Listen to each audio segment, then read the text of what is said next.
cool part is J. Cole. 2 bars. J. Cole low key rap better than all these fools, but he put a tampon so far up his fucking. You feel me? Like, yeah, like, bro, you let Nas down, J. Cole. Yeah. You let Nas down. Ooh. You let hip hop down by taking the high road. And this is why I used to fucking be with Lil Pump when he was saying, fuck J. Cole. You feel me? Like, people always thought that I hated J. Cole more than I did. I never was involved in any I never said fuck Cole. I never did fuck J. Cole rants. I just wasn't a fan. To me, it was a little bit too wholesome. You was literally around Pump when he was doing that. I right? was there the first time that he said it on stage, and I feel like the audience started it, and they just kept rolling it with him. Yeah, and I was on stage filming it, but I never said it. Right. And I fuck with Cole, but like like, how you gonna do that, fool? Why? He didn't even say anything that crazy. It was just some hip hop shit, fool. So, like, Adam, you picked the gray area in that beef.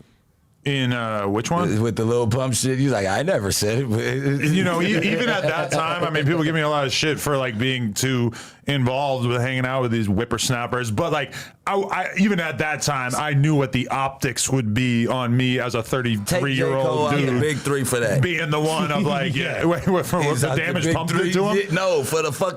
Oh my God! Why does Lil Pump not jump into this shit? He could be up in the like if he drops a J. Well, does he want to drop a J. Cole disc? Well, they cool now. I mean, they cool now. Right. But there's got to be something. Go milk. Pump could be go milk 7-4. Right? Fuck it. Go back to beefing with him. You thought we was cool, bitch. That's what Drake was like. He's like, big 3. You're not in the big 3. Fucking Travis Scott's in the big 3. 21 Savage is above you.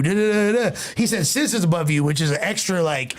That's extra cold, especially because that's your label mate. That's like your homegirl. You feel me? Like just him. I don't know. I thought that was okay, but well played. Stepping back into the conversation about is this about sales or is this about talent and skill? I mean, when he says that 21 and Travis are above Kendrick, that 100% is clearly about sales. Yeah, we can go back to the skill versus sales when it comes to Kendrick, Drake, and J. Cole. But y'all can't do Travis like that. Travis shit. He produces. He invented all of these he's niggas. In a different I don't even have to take that away from him, but he's not a lyricist. Same thing with 21. They're not lyricists in the way that we think. Cole, Kendrick, and Drake are kind of on like similar ground in terms of skill. People could pick their favorites, but they're kind of in that arena. Even though they're talking about Travis Scott versus Kendrick in skill, it's almost like different genres. Yeah, even though there's fools like out there like Rock Marcy and RJ Payne and fucking Benny the Butcher and all these fools that low key like got better rappers than all those dudes, but you know they're not up there as far as status. And so even him putting SZA, that's an actual different genre. He's clearly talking about sales and numbers. We're not one, right. But still, you know, it was well played regardless. So, if we disqualify J. Cole from the big 3, who's the on the bench? Who's the 6th man?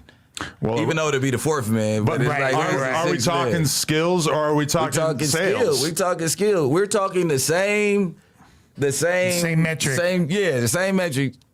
There's so few people. Just who do we drag in? The reason why the big 3 actually is useful is because there are so few people that are like really, really high level lyrically and really, really at that level sales wise. And that's what they have in common, and that's why it's so hard to think of anybody else to even throw in that conversation. They're also the same age. They all come from the same era. You feel me? That was just like before. It was the conversation was Jay-Z and Nas. Yeah, and then it got replaced by this conversation. Yeah. You feel me? Like so. Yeah. Which was kind of a muted conversation for a long time. And now it's in the forefront. Everybody has to talk about it conversation. Right. So I didn't know that they were, but it wasn't that I'm in the Green Range, called myself the Green Ranger. That was a Drake and J. Cole song, wasn't it? I believe so.